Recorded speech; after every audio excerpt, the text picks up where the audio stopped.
Cavite. Ayan. Ate, kausapin niyo muna po si Papa Jack. Okay, dito na lang ba ako, Raisa? Opo, Okay. dito na lang po. Papa Jack, ako po Hello si... po. Hello. Ako po si Ricalyn Patulin, taga Nyoguan po. Ang aking pong problema gusto ko sana pong bumalik yung pagmamahal ng asawa ko, yung sweetness niya po, kasi po nawala po yung sweetness niya sa akin. Wala ang sweetness. Gano'ng katagal na po ka nagkasama? 23 years na kami nagsasama, nawala yun eh. Paano pong, ano po ba yung eksaktong nawala? Yung pagmamahal niya, yung sweetness niya sa aming mag-iina. Alam niyo, Mami Ricalyn, may mga bagay kasi na pag matagal na kayo sa relasyon, hindi na kailangan sabihin given na sa inyo yon. Pero ang tawag dito, hindi ganun dati siya eh. Siyempre po, sa 23 years na pag-asama ninyo, hindi na dapat tanong pa kung mahal ka niya o hindi. Dapat alam mo, mahal ka na niya. Kasi dalawang dekada na kayo magkasama. Pero hindi ko ngayon nararamdaman yun. Ganun po. Oo. Magpa-parlor na lang po kayo. Ang tanong, Mami, siya lang ba ang nawalan ng pag-ibig o at lambing o pati ikaw? Hindi, mahal na mahal ko siya. Kaso nga lang, nawala rin dahil hindi niya na ako mahal eh. Di...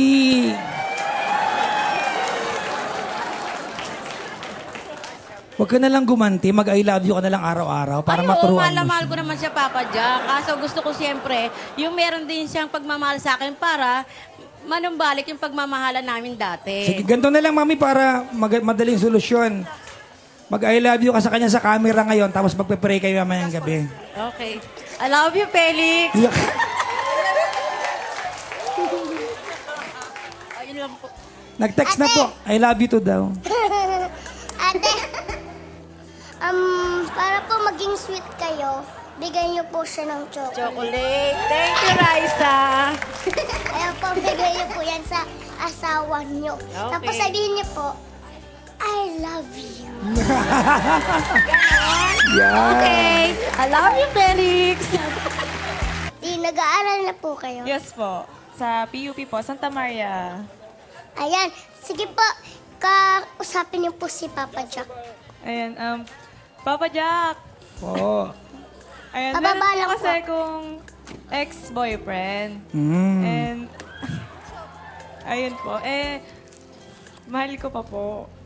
Sino nakipag-break? Ikaw siya. Ako po.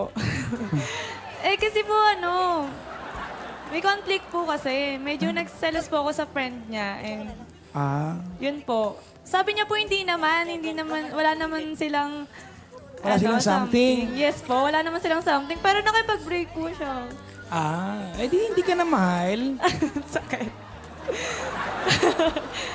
Ganun lang po yun. Oo. Ano pong dapat yung gawin?